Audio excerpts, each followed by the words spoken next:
Welcome back to the Tavern, friends. Before you recruit some new minions for the battle, let me welcome you to episode 17 of Tavern Tales, a Hearthstone Battlegrounds podcast. I am your host, Emily Drunk, and tonight we are going to be taking a look at the new patch that was deployed to retail servers this week. That was on Tuesday, May 12th. With that, we have a new Tavern 1 Beast minion, as well as 3 new playable heroes. That is assuming that you have perks for the Battlegrounds, because if you don't, you have to wait just a little bit longer before you get access to them. But before we get into the news and introduce you to my co-host, I just want to take a quick moment to thank everyone who is joining us tonight on Twitch for our live show, which is a little bit earlier since you got a little something going on tonight. I do have something going on tonight. It's my birthday on Saturday, and my parents bought me like a virtual wine tasting. That came with like 6 bottles of wine and wine and cheese board and stuff like that. So I'm rather excited to actually get to do this. So I'm definitely gonna be nice and hammered tonight. And that doesn't include you drinking all 6 bottles. Let's just throw that out there. Yeah, I am not drinking you'll all be 6 drinking bottles. from 6 bottles, but not drinking. No, I don't even know if bottles. I'll do that. I'm not going to open up 6 bottles because then one's going to go to waste. Yeah, that's true. So maybe just split it. Yeah. I'm sure you'll figure it out. But anyways, so joining me tonight, as always, is my co-host Edward. And as you had already mentioned, it is your birthday week. That will be on Saturday. We actually got plans for your birthday to watch a Goofy movie, with the Ramses, some other podcasters. Did you tell Bob, or are we just excluding him, knowing that he completely butchered completely forgot about Bob. I'll send Bob a message. But yes, we are going to get semi-tipsy on stream. And, we're going to watch a Goofy movie. Mm-hmm. And have a super time doing so. I should have phrased it as, what about Bob? Just like the movie title. Ooh, you should have. Missed opportunities. Yeah, it really is. Well, damn. You dropped the ball. I can't go back at this point. But what I can do is move ahead into the agenda for tonight. So, anyways, to start things off, let's quickly talk about our weeks in the Battlegrounds. And happy to note, it was an up week for me in Battlegrounds. I started the week at the end of our last show at 6184. I am now up 48 ratings, so I am currently 62-32. So honestly, a pretty steady week this week for me in the Battlegrounds.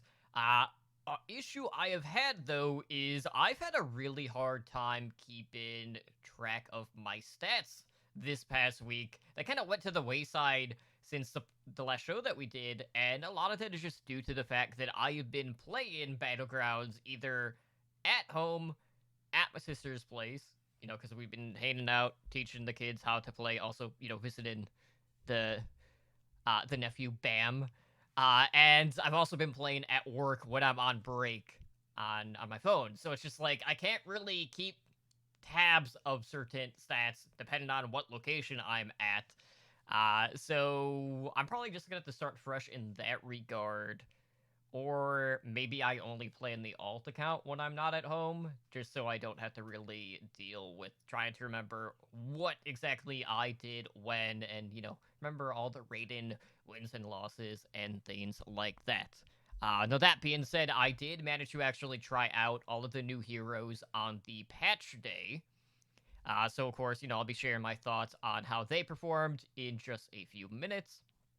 But there were definitely a couple of rough games there, with what I would consider to be, more stable heroes. I had some pretty rough games with Van Cleef, as well as 2 really bad games with Deathwing. And, in both of those, I actually had, like, an early Rat Pack. I would go through, the early cycling going up, trying to get to the bigger minions. Both of them had some, pretty good Death Rattle synergy. but I was just outskilled heavily in both of those games. So one of them was in eighth place, the other one was a seventh place game, and I really do not like to see that in my Death Waiting games. Knowing that I did have Rat Pack, that's always the feels bad man. But sometimes it just be like that. But how's your week been? It's been mm, not the best. Um, it's I went on one really bad Mm-hmm. losing streak where I lost 500 SR in 7 games. And it wasn't from I was losing with Nojidoromu and Deathwing. Like I wasn't getting bad heroes, I just wasn't getting any cards. Mm-hmm. Um and then you just have to make do for what you actually have. It was pretty brutal. I'm slowly climbing my way back up. Um I got my last 2 games I played, I took first place. Um I get a little bit too focused on Murlocs lately, and that has really kind of hurt me. Are you saying that that has just further progressed your eighth place finishes? Well, yes.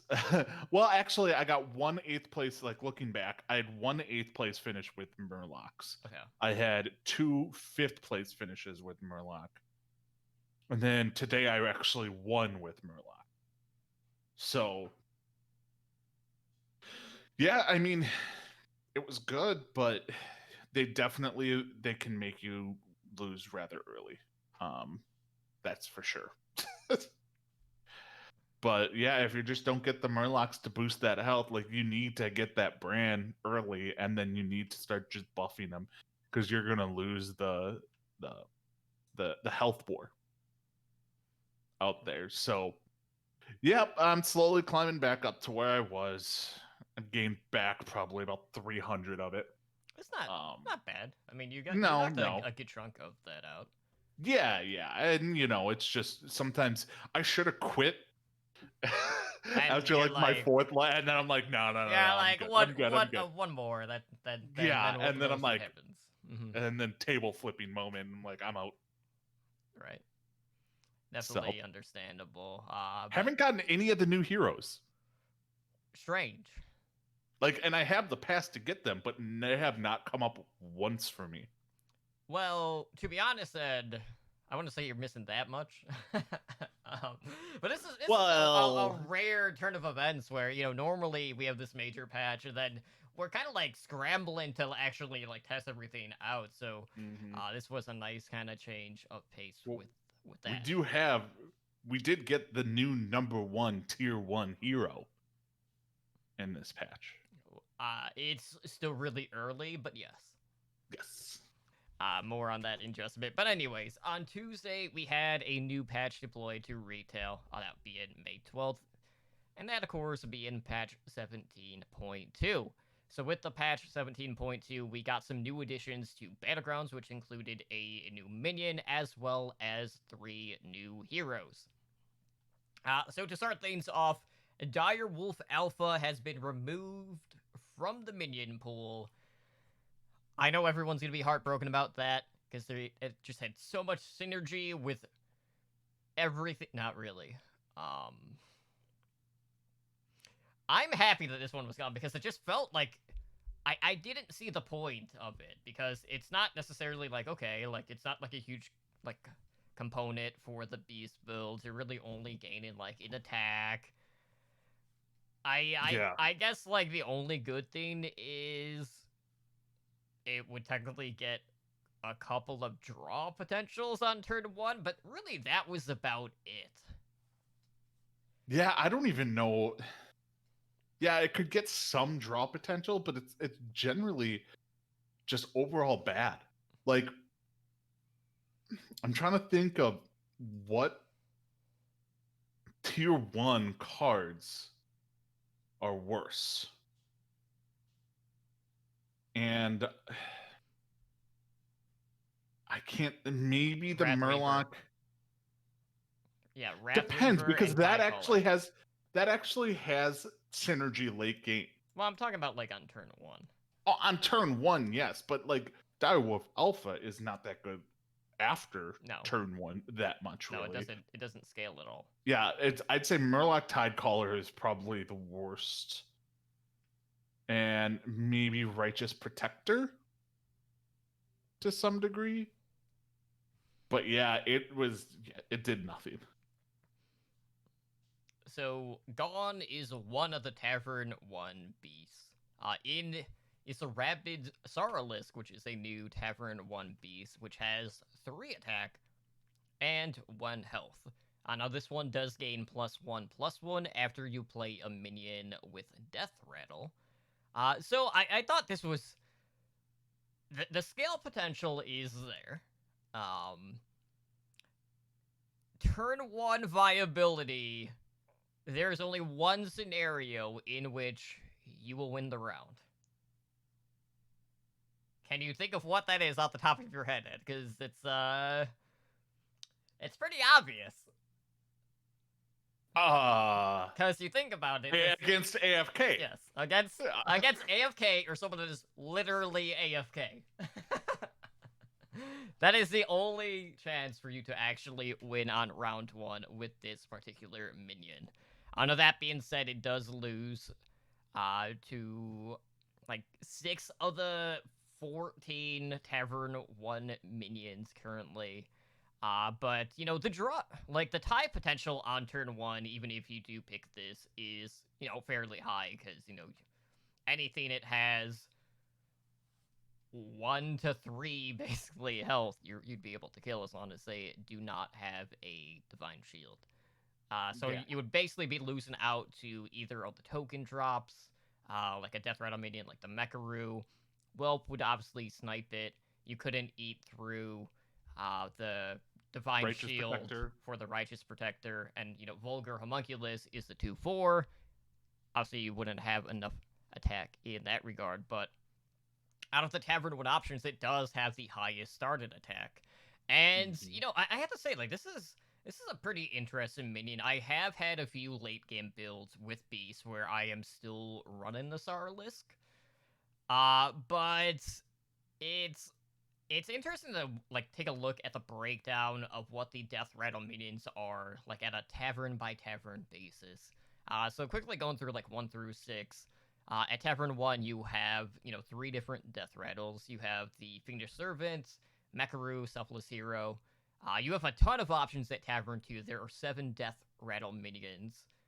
You have 4 Death Rattles at Tavern 3, 2 at Tavern 4, 4 at Tavern 5, and 3 at Tavern 6. Now, I do want to preface this, obviously, just playing nothing but Death Rattle minions, probably not viable with this sort of minion.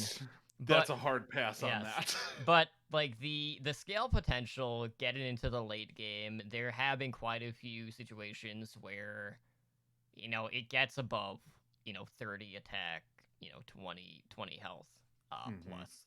So I feel like it does lean into like good early game synergy, especially if you have like a Sarlisk and then you manage to get like a Rat Pack, because, you know, that would just end up buffing the Sarlisk. So, you know, really early on, it's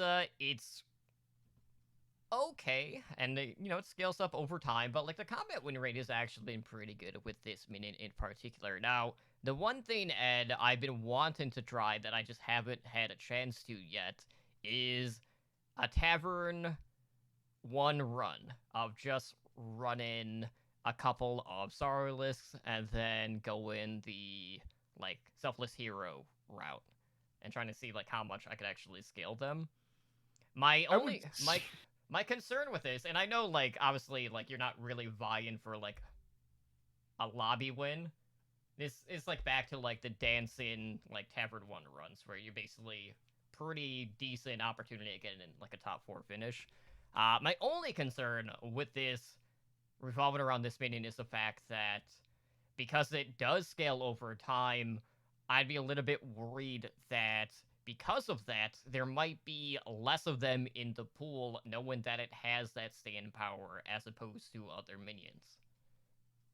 I wouldn't do a tier one like one like you're talking tier two. I would go up to tier two and then stay there because tier Mm-hmm. two has a lot of death rattles. Right. It really does, and that and somewhere like you could really kind of triple up and take advantage to get that top four finish. Like Kaboom Bot. A golden Kaboom Bot is nice to have. It's mid to late game or towards the later game. It's not that good, but you can get to things like the Kindly Grandmother. You can get things like Rat Pack. You can get things like Scavenging Hyena. That is not a death rattle, but whenever anything dies, it just will steadily beef up and up and up. You have Spawn of N'Zoth. Mm-hmm. You have Zubat, who can buff your characters as well. So it's like you could probably get away with it.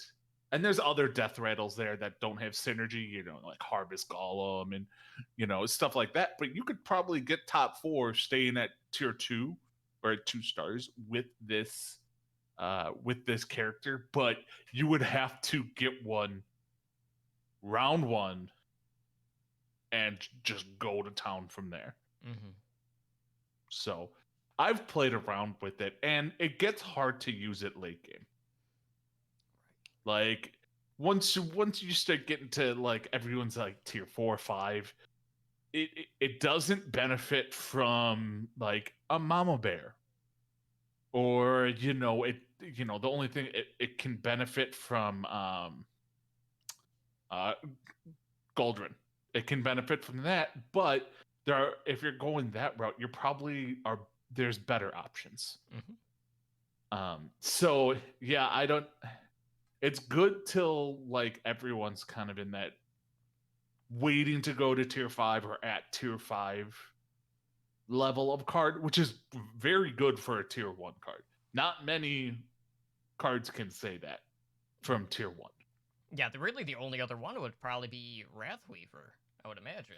To some degree, I think if you get the Dragon Spawn Lieutenant tripled up, that could be a good one, because until you get to tier 5, there's no real dragons with taunt. Mm-hmm. And that is the issue. You don't want them sniping unsuspecting things. Yeah, really the only other one that I can think of that would be in the discussion. Unless you're going for some weird selfless hero, divine shield shenanigans. I was thinking more like Tidecaller in like the Murloc runs, or even to an extent like maybe Pyramid run in like the early Micro Machine. Yeah. I just won a game with Rockpool Hunter and Murloc Tide Hunter in my final hand. Now, granted, they both had over 50 health, and it was kind of ridiculous, but in those rare instances. But this is the one of the cards that I can see you kind of building your deck not around, but being like, okay, I got this. Now let's go with Death Rattles and Beasts from here on out. Yeah, it's basically good until you transition into the late game. And then you would end up replacing it, more than likely. So outside of this, of course, we have some new heroes that we need to talk about. So if you have the Tavern Pass, the perks, you do have access to the new heroes, assuming you are not at an R, in which case you don't get them anyway. But if you do not have the perks, you have to wait until May 26th before they fully unlock. So the first new hero that we got is Lady Vosh, who has a passive hero power, which is Evolving Electricity. So after you upgrade Bob's Tavern, replace his minions with ones of a higher tier. So essentially what this does is, this is a refresh for Bob's Tavern. So it would essentially just replace whatever that minion was with one of the next tier up. So if you, say, have like a full, Tavern 1 board, and you go up to 2, all of those minions would be Tavern 2. So this one is kind of weird to me. in a sense that there is very good likelihood that this could negatively impact tier breakpoints because you might not say have a ton of I'll use the transition to like Tavern 5 as an example. Like let's say you're at Tavern 4, you're ready to upgrade, but you only have one Tavern 4 minion, available to you to purchase via the Tavern. Then you would technically only get one Tavern 5 minion whenever you level up because you only had one Tavern 4 there. And it's just like it feels like a weird hero power to me. Yes, it is passive, but there are a ton of better passive hero powers in the game. But, at the same time, it's also a free refresh, which, does have some value, but I feel like there's just so much RNG involved based on what you're presented that given turn, where it might be more beneficial for you to hold off on leveling up to that next tavern in order to maximize, the potential out of the passive here. Yeah, it's.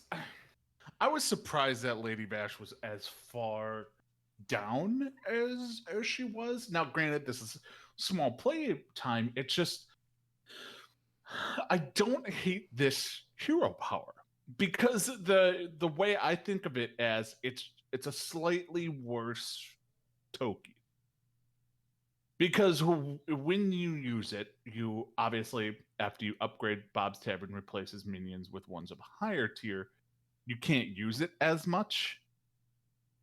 But like when you go to tier 5, you're probably going to get a bunch of tier 6 minions in there. And that is pretty big.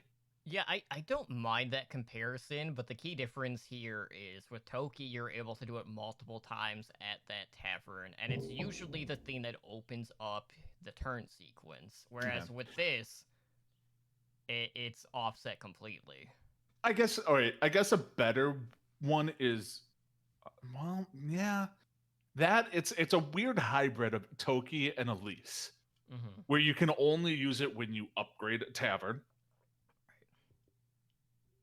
but it gives you one above it, not one of the same. So I think that Lady Bash is one that's probably going to move up a little bit.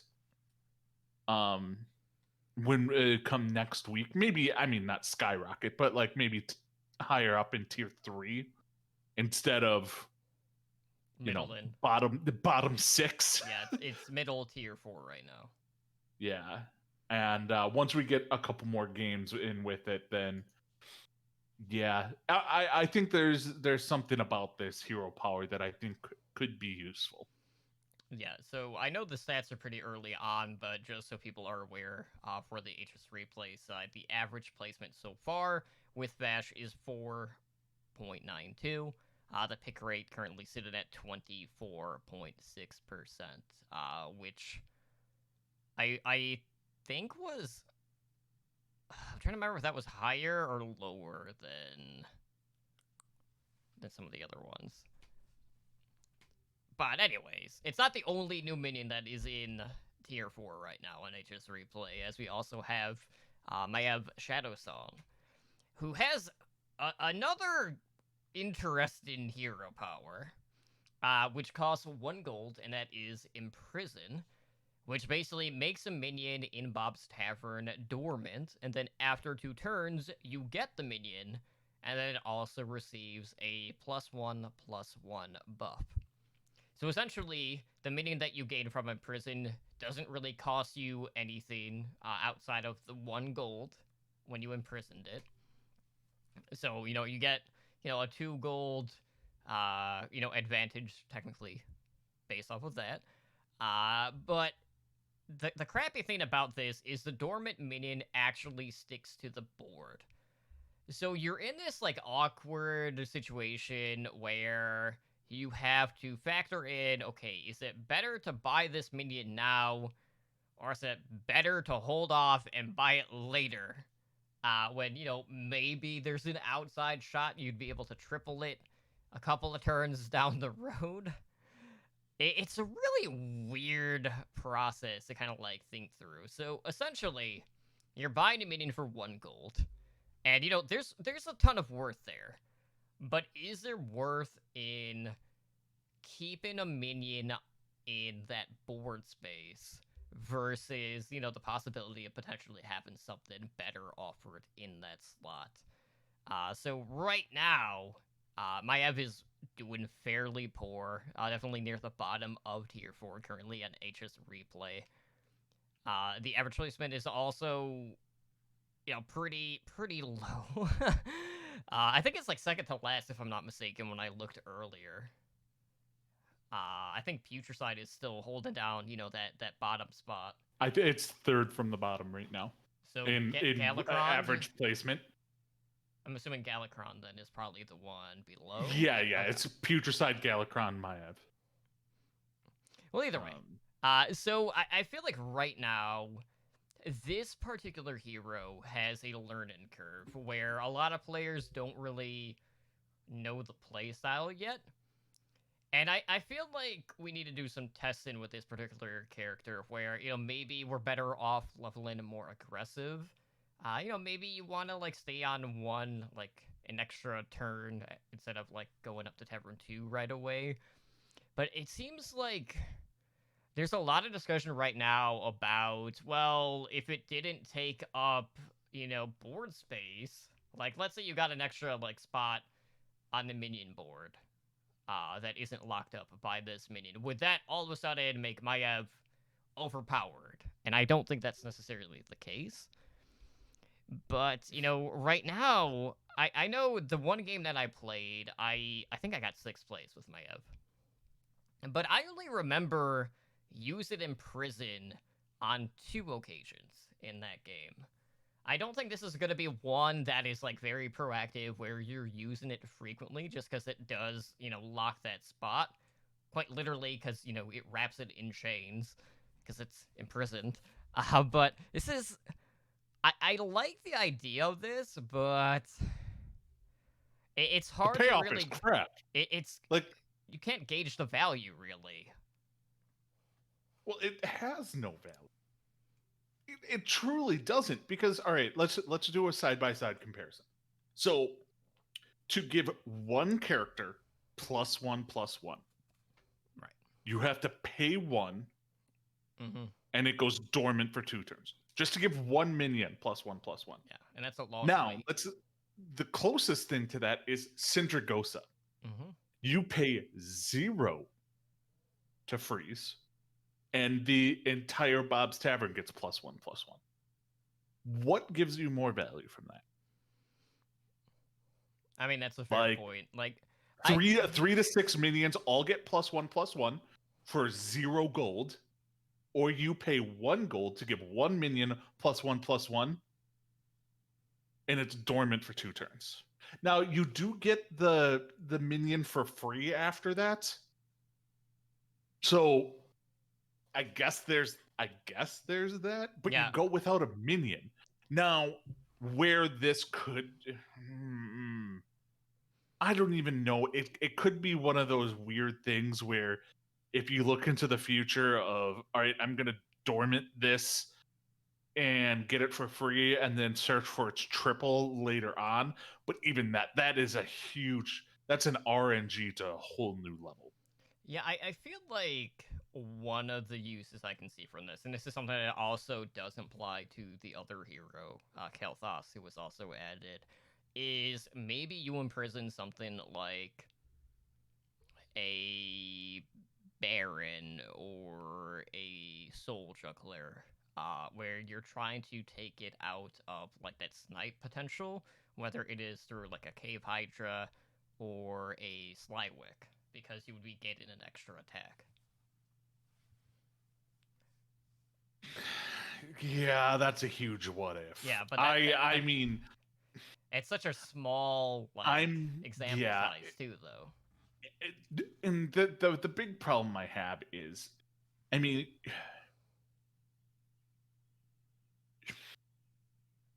this is just a horrible freaking value for only +1/+1. So you get you're paying 1 gold for a card one card that you get in 2 turns to have +1/+1. Well, do you think there'd be a major shift if maybe they just tweaked it to 1 turn instead of 2? Yes. I think if they did 1 turn, that is a whole different ball game. But 2 turns is just too much. It just is. Like 2 turns is too much, and if they keep it at 2 turns, I mean, I fully expect this to probably fall below Professor Putricide. Like, if you give me Maev and Putricide after the first time playing Maev, because I still have to play her, I would probably pick Putricide. Because you can have more like benefit from a Professor Putricide. You know, you can get that Cave Hydra late game and give it +10 attack every time, and that's a very big advantage. Mm-hmm. Whereas Maev, you're just like, all right, I'm gonna pay one gold for my hero power, and then get a card in 2 turns. So petition right now, since Maev is so low in the tiers, to rename Maev Shadowson to Maev Swanson. Mm-hmm. So and like Maev is one of my favorite Warcraft like lore characters, mm-hmm. and they did her dirty. Womp womp. Womp womp.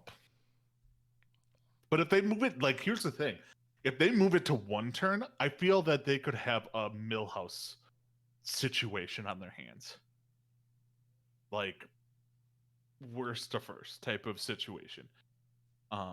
Because I mean, I would easily pay 1 gold to get a card the next turn mm-hmm. for free with +1/+1. Right.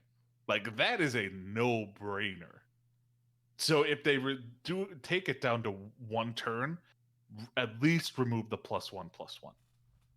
Yeah, so, just looking at this, worst case scenario, let's say after these 2 turns, when you get this imprisoned minion, whatever it happens to be, if it's not of use to you, you just sell it and you break even. Best case, maybe you get a triple out of it, or, just a buff if it's a battle cry, but it's just like, the fact that you have to wait so long is definitely going to be pretty brutal. So 100%. I'm curious to see whether or not there is going to be a distinct playstyle specific to Maev that kind of like evolves over the next week or so. So I'm definitely going to be keeping an eye on some of the different streamers out there to see what their approach to this hero is, because right now there's just a lot of confusion happening. Whereas with the third new hero, it's just damn good overall, that being Kael'thas Sunstrider, who has a passive hero power, Verdant Spears, which every third minion you buy gains +2/+2. Now, as we had alluded to earlier, currently right now in HS Replay, and yes, I know it is very early, Kael'thas is currently the top place hero in Battlegrounds, with an average placement of 3.96, and Kael'thas is very popular with a 67.8% pick rate.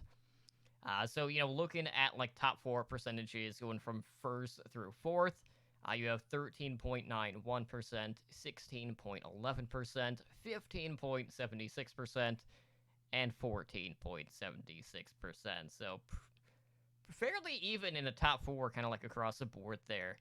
But he is only slightly above Nozdormu currently, with a higher placement of 0.02. That's pretty minor in Battlegrounds, at least for like the top tier. So essentially, Ed, what we have here is a hero that is very similar to, say, Yogg-Saron, except the primary difference being that you remove the RNG aspect of, like, the puzzle box with the hero power, And you get to actually select which minion gets that buff, which is also +2/+2. So, as I mentioned, with, potentially getting buffs from, like, imprisoned minions with Maiev, you do have the potential to remove snipe potential for, like, your jugglers or some of, like, your key minions based on what tribe you are. Whether you like, I think Baron in particular is going to be a very good target for the buff, but it's the fact that it's consistent throughout the entirety of the game. This is not just, okay, you only get +2/+2 if you buy 3 minions on that turn. It carries over on a round-to-round basis. And it does even have, like, an indicator of where you are spear-wise next to the hero power, so you'll always know when that buff is going to be activated when you buy that minion. Yeah. See, when I first saw this, I was like, okay, I don't know how good it is because, like, in my mind, I'm like, okay, this is a third minion you buy each turn. And then I'm like, wait, no, that can't be the case because then it's the most useless hero power ever. Like, until super late game when you're going for like a Caligos battle cry, type of Mm-hmm. shenanigans. But yeah, like the dream is like the number one comp with this is Beast. And that makes sense to me because you can get such a good advantage early on if you hit the dream scenario. And it's not even that crazy of a dream scenario. Is Alley Cat turn 1. Okay. Upgrade turn 2. Turn 3, there's a rat pack on board. That's your dream scenario right there. And then you have a 4/4 rat pack. You have a 4/4 rat pack plus 2 other cards, and then you can just kind of almost speed level a little. You can take that, you're like, well, do I need to buy one or should I upgrade? And type of situations that you can do a lot with Deathwing. Mm-hmm. Like the speed leveling that you can sometimes do with Deathwing. So that is the dream scenario, and that's not even that outlandish of a dream scenario to start. But yeah, it is one of those things where you can knock people out early very quickly, get to that end game. And now granted, this is probably not the most insane, you know, um end game hero power It doesn't need to be, because like though, if you're it doesn't getting need to there be because quicker. yeah, you're getting there quicker, and that is why all these hero powers are so strong at the top of the list is they make you win early on, outside maybe Dancing Daryl. Mm-hmm. Dancing Daryl is a little bit more of a late game, mid to late game type of hero, but every other one is like Kalthas, Norzdomu, Archvillain, Deathwing, Yogg, Van Cleef. Those are very early game type of cards or heroes. And if you can plow through the early game, you're going to do fine. And this is one where you definitely can do that. Because even if you don't get the dream scenario, getting, if you get an Alley Cat or a Murloc, basically, if you get a token, on turn 1, you're going to have 3 cards on turn 3, and nobody else will except maybe Millhouse. And you're probably going to win just on that alone. Mm-hmm. Because then after that, the next turn, you buy 2 more. Because you got 6 gold. After that, you have 7 gold, but you can buy 1 hero, 1 Mm-hmm. card that will be buffed and then upgrade again. So it's like you are perfectly hitting the curve every time if you get a token drop at the beginning. And I mean, not to say if you don't get a token drop, this is useless, but I'm saying if you get a token drop, you're pretty well set to just power level at that point. Mm-hmm. So Right, because at that point, not only do you have the economy advantage, but you also have the extra stats on top of that through the passive. Mm-hmm. So yeah, this is a very good hero power that I think is going to stick around. Do I think it's going to stay at the top? Maybe not. It might fall a little. I think it's just super popular now because it's the new card. It's the new hotness. Well, I feel But like I either still think it's going way, to be tier one. like it's a better version of Yaxaron, and Yaxaron has been tier one for a while now. Sure, he's like getting pushed down a little bit, and that's due to Kael'thas being present. But he's not really in danger of falling out of tier one. So I feel like if there is going to be a shift at all with Kael'thas, he might just fall down below Nozdormu, and I think at the very worst, maybe be third behind like Rafam. But like I don't really see too many situations where I think even that's gonna happen. Just knowing how on demand that particular hero power is going to be. So all in all, very polarizing three heroes. We have the tippy top. You have not quite the bottom of the barrel, but still fairly bad. One of which just being a, a weird design that's very confusing, and one that could just mess with uh tier breakpoints. So one definitely has a lot less thought process behind it than the other two, and it really shows in the overall results. So definitely gonna check back in next week to see what sort of movement we are gonna get in that regard. But hopefully you'll get an opportunity to test out all the new heroes going into our next episode. Oh yeah, no, I'm going to be real hungover on Sunday. Real hungover. So there's not going to be any intensive gaming. So it's going to be a lot of playing Hearthstone, probably while in bed. Yep, that definitely works. Mm-hmm. So moving on, it wouldn't be a week without dealing with the inevitability of blaming something or everything on our favorite celestial dragon, Damn Celestia. Celestalon. Now, I'll be honest, Ed, it was a little bit harder for me to do this week, primarily just due to the fact that I haven't really been keeping good tabs on stats. Mm-hmm. But I did have a game earlier today on break, which I will preface this. I did finish top 4, but the high roll really screwed me in this particular game. So I was running a beast composition, and this was my warband. I had a golden Goldrin. I had double cleave, so I had 2 Cape Hydras. I had a golden Rat Pack, a golden Saralisk, new minion, as well as a golden Mama Bear and a Baron. So outside of like the Baron and the Rat Pack, really the lowest health on any of the minions that I had in this warband was like 14, 15-ish. And the Saralisk I actually got buffed up to 35, 31 at this point in the game when I was knocked out. Everything else was basically sitting between like 15 to 18 in stats, and then of course you would factor in, the double death rattle, since Goldrin did have taunt, so I didn't have to worry about the Baron getting sniped.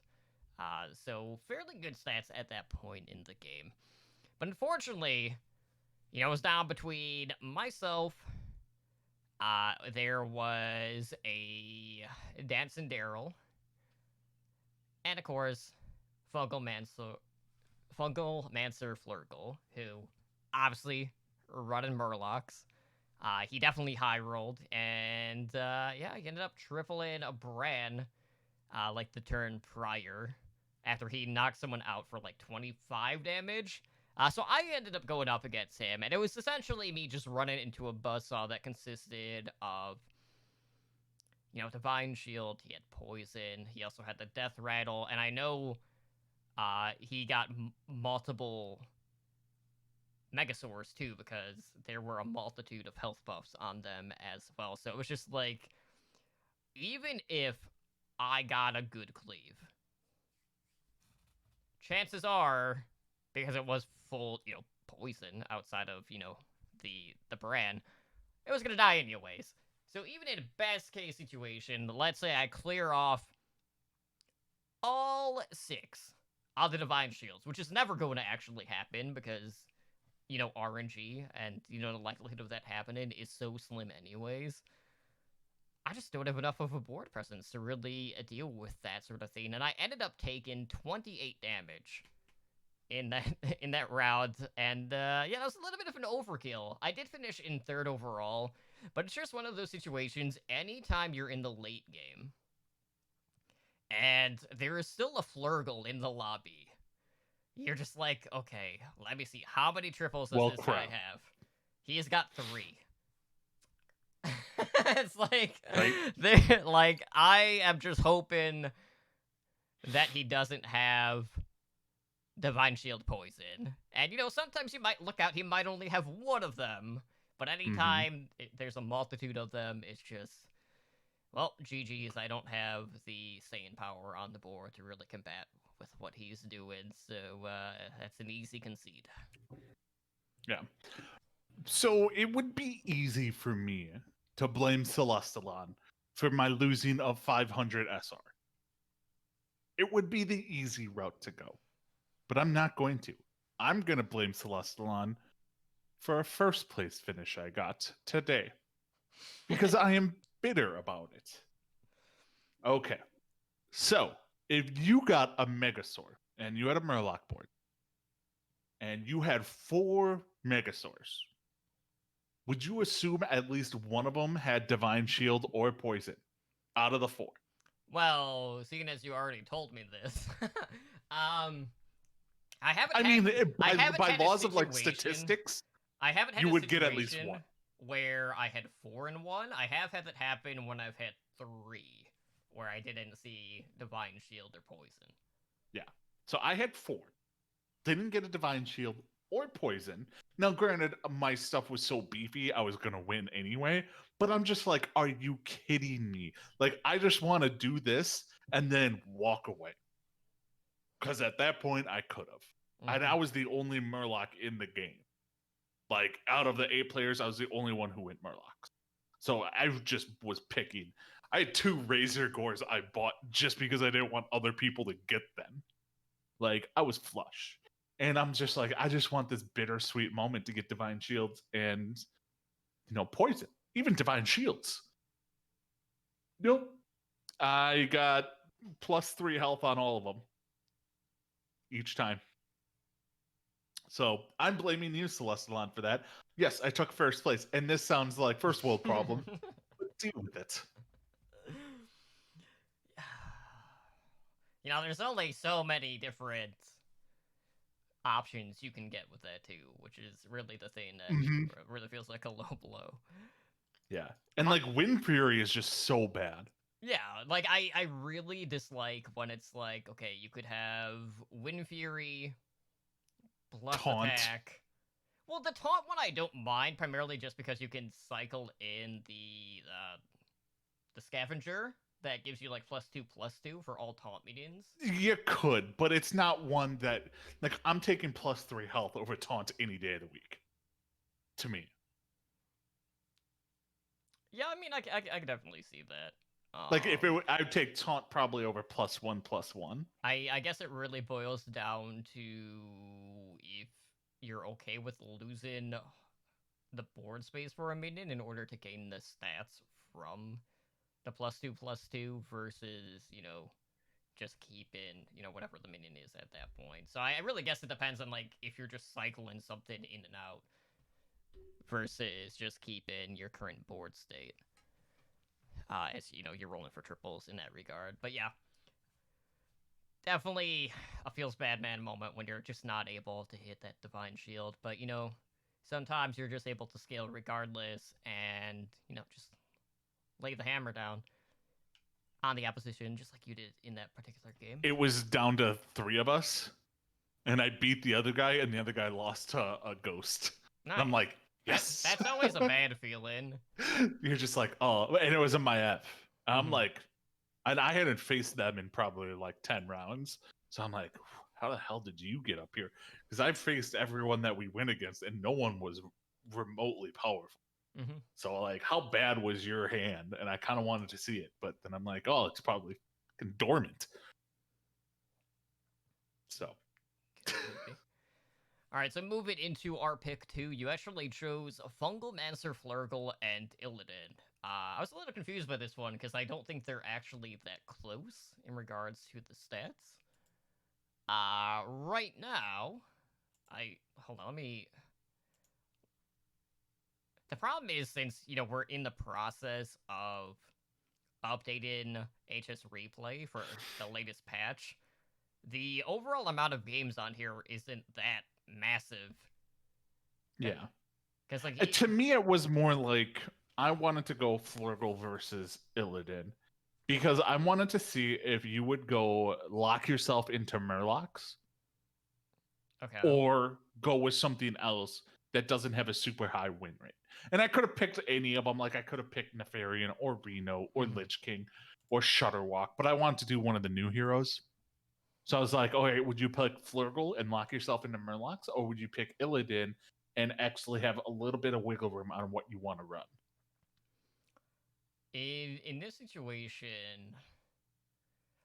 I mean, I know I've definitely been playing a lot more Flurgle than Illidan here as of late, and I wouldn't say it's necessarily that because I enjoy playing Murloc. It's the fact that the likelihood of me winning as Murloc is a lot higher than hoping that I don't get phased out in the early game with Illidan, like I've had some issues running into here as of late. So when it comes to like the upsides, weight against the negatives, like Illidan tends to have a bad early game, and with Flurgle, if you're not finding the stuff that you need early, chances are you're gonna finish eighth anyways. So the trade-off essentially in that aspect on the negative side is going to be the same anyway. But the opposite end of the spectrum, if you do get what you're looking for with Flurgle, if you can cycle relatively efficiently. Like I've had games where I don't even get like Megasaurs and I just have enough stats to win anyways with Flurgle. And it's still enough to carry you in most of the lobbies unless you're going up against like Divine Shield Dragon builds, which can happen from time to time. But I've won a lot more with Flurgle than I have with Illidan here as of late. Even if Illidan does tend to flake out kind of early. But I have no problem just locking into a tribe that's specific to a hero. Because there's been more instances where even if I don't get Murlocs, you're still able to play other stuff, but like you don't necessarily just have to outright force it right out of the gate.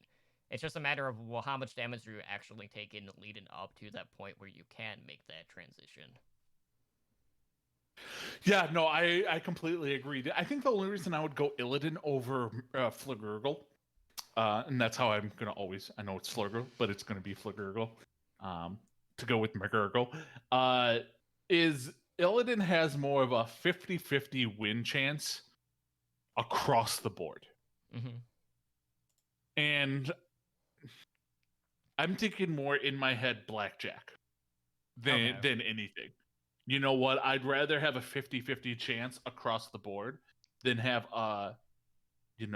35, 35, 45, 50 and like dip really low and then up. Well, what I don't know if Blackjack would be the best representation comparative here in regards to like card games. I'm thinking more like Pygao because that is more draws. Okay, most people have never played Pygao and have no idea how to play Pygao.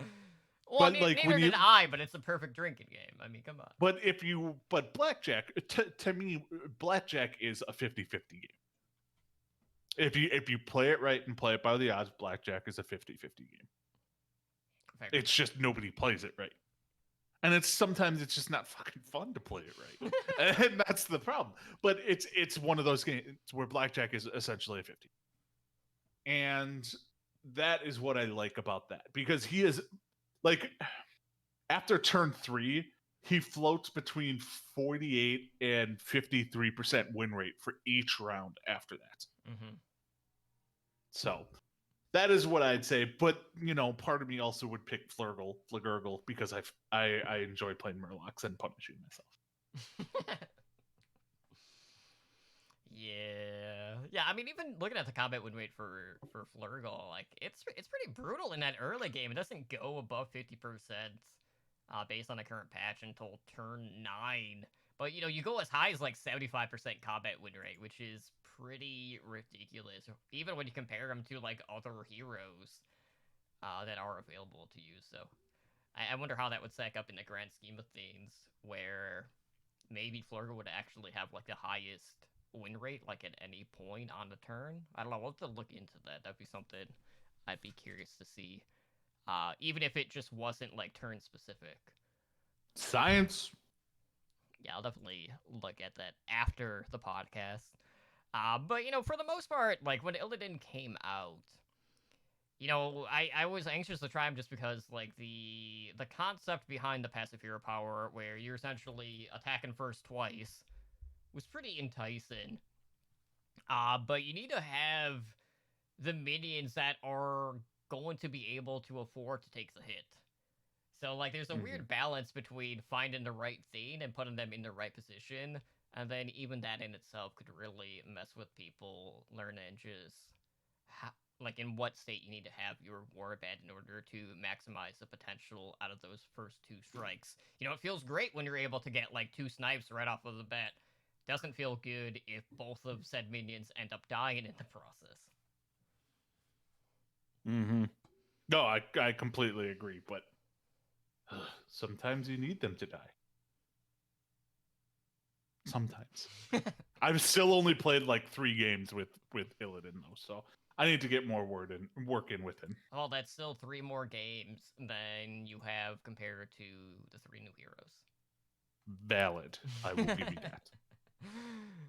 So, But anyways, it is near that time, and I know you do have your wine tasting to get to here in just a few minutes. So let's go ahead and wrap things up for tonight, so you can get to that. So if you guys want to help us out, please do us a favor and head on over to iTunes and leave us a review. Of course, we will read it on the podcast. And plus, we just want to know what you guys like, what you don't like, offer us some insight on how we can improve the show.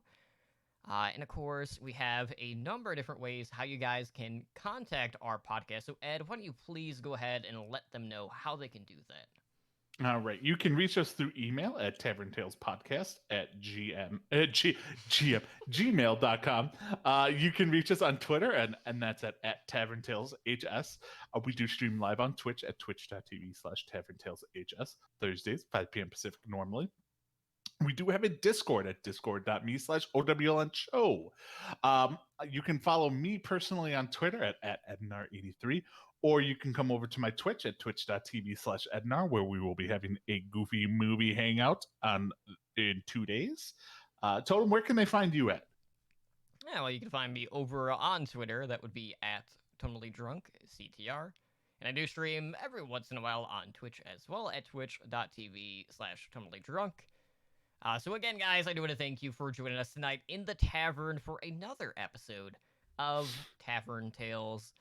Best of luck to you guys as you are recruiting new minions for battle. Let us know what you think of the new heroes. And if you've noticed any sort of strategies kind of like evolving from their given hero powers, let us know if you agree with the HS replay reckons, all of that good stuff, because we are always looking forward to hearing from our community. But with that being said, that will do it for us here tonight on Tavern Tales. You guys take care and have a good night. Adios, Saul.